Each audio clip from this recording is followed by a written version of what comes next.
Bumuo na ng task force ng Philippine Coast Guard para sa mabilisang paghanap sa mahigit 300 pang nawawalang mangingisda dahil po sa pananalasa ng Bagyong Pablo.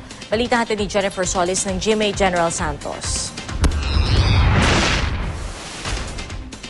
Nagdadalamhati ang mga kaanak ng 38 anyo sa Serenato Labid at residente ng Malapatan, Sarangani matapos makitang palutang-lutang ang bangkay nito sa Bacolod Bay sa Baganga, Davao Oriental nitong Sabado.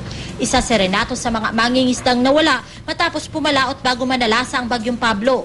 Dili ko kakuan nga mura ko hinguot akong dughan nga kanang di na ko ma-explain nga kaluoy sa iyang kahimtang. Tulala naman si Rosenda Nival dahil hindi pa rin natatagpuan ang mister na si Cesar na pumalaot din noong bagyo. Kayo mura lang kung kanang buangan. Ako'y kabalo kung asa na paingon. Sinunsa-unsa na nga mong huna-huna. Di kabalo kung asa paingon mo. Ana na lang mikab na mamibalita nga na nakuha na batian. Ayon sa Philippine Coast Guard, mahigit 300 mangingisda mula sa 44 na fishing vessels ang kasalukuyan pa rin pinaghahanap.